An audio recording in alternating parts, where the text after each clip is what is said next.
Grabatzen ari garen unean goizeko ordu 2:04 igaro diren honetan, Ezkurdiak eta Martijak, Peio Etxeberria eta Zabaletaren aurka Iruñeko Labrit pilotalekuan jokatu duten, Binagako San Fermin torneo nagusiko, amultzoko bigarren norgehiagokaren analisia egingo dugu.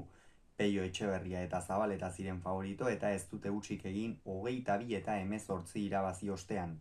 Gogoratuko dugu batetik Ezkurdiak eta Martijak galdu egin zutela 22 eta 17 Urrutiko Etxea eta Albizuren aurka eren egun, Peio Etxeberriak eta Zabaletak berriz gaurkoa zuten lehen norgehiagoka. Partida hasiera berdindua izan da, Zabaletak sekulako hasiera eman dio norgehiagokari, lehenengo pilota errebotean sartu du eta naiz eta aspaldian jokatu gabe egon erakutsi du ahala oraindik ere ez duela galdu, baina oso berdinduta hasi dira, esan bezala launa egon dira, baina gero berriz ere Joseba Ezkurdiaren igandeko nolabaiteko lapsusak etorri zaizkigu,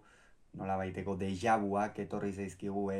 sekulako erakustaldia ematen hasi da Arbizuarra, sakeari etekin handia ateraz, erabaki hortasun handi zerrematera joanez, boleaz ere etekin handia ateraz, eta benetan hankapean ibili ditu biak alabiak, Martija oso on batekin, atzeko kuadro horietan ere beste behin Julen Martijak maila handia eman du gaurkoan, batez ere lehen zati horretan, eta horren ondorioz 12 eta 5 aurreratu dira, esan jada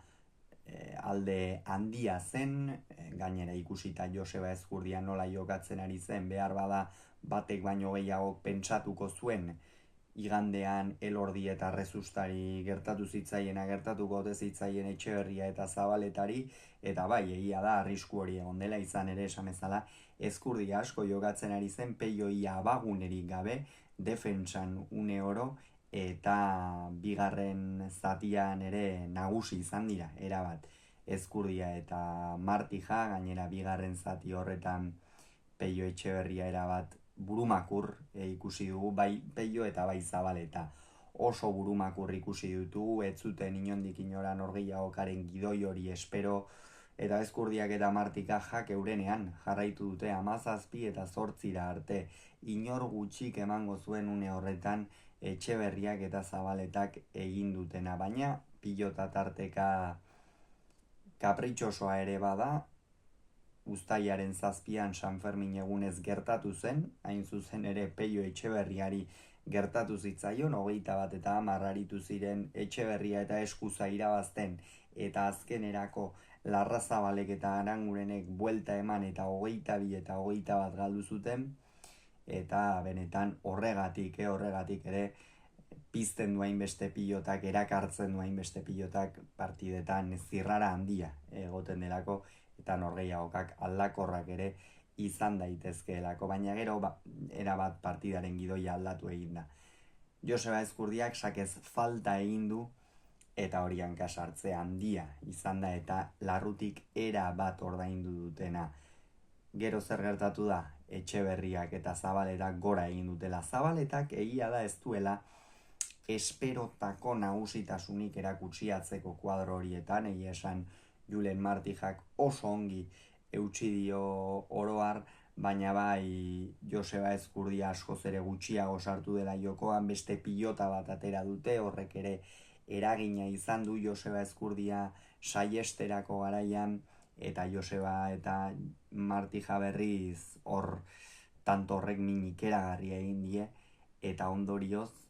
14 eta 17 joan dira, aurretik Peio hori zenbait gantxo, bolea, erresto, txapapera joan zaizkio,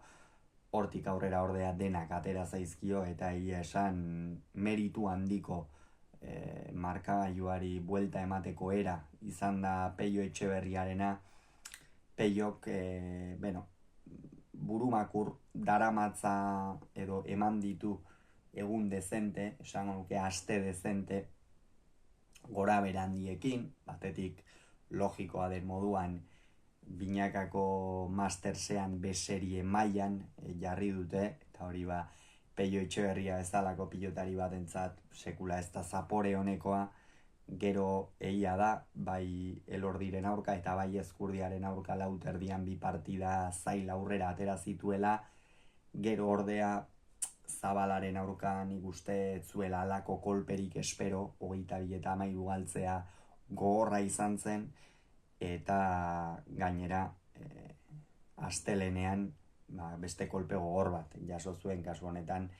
21 eta 10 irabazten joan Eskuzarekin eta 22 eta 21 galdu ostean. Horregatik gaurko testu ingurua ere ez da errazena izan beretzat. Zabaleta ere oso burumakur ikusi dugu, baina berak atera ditu nola baitean Babak heltzetik, Peiok atera ditu Babak heltzetik, eta bejon deiola benetan ez baitzen bat ere erraza,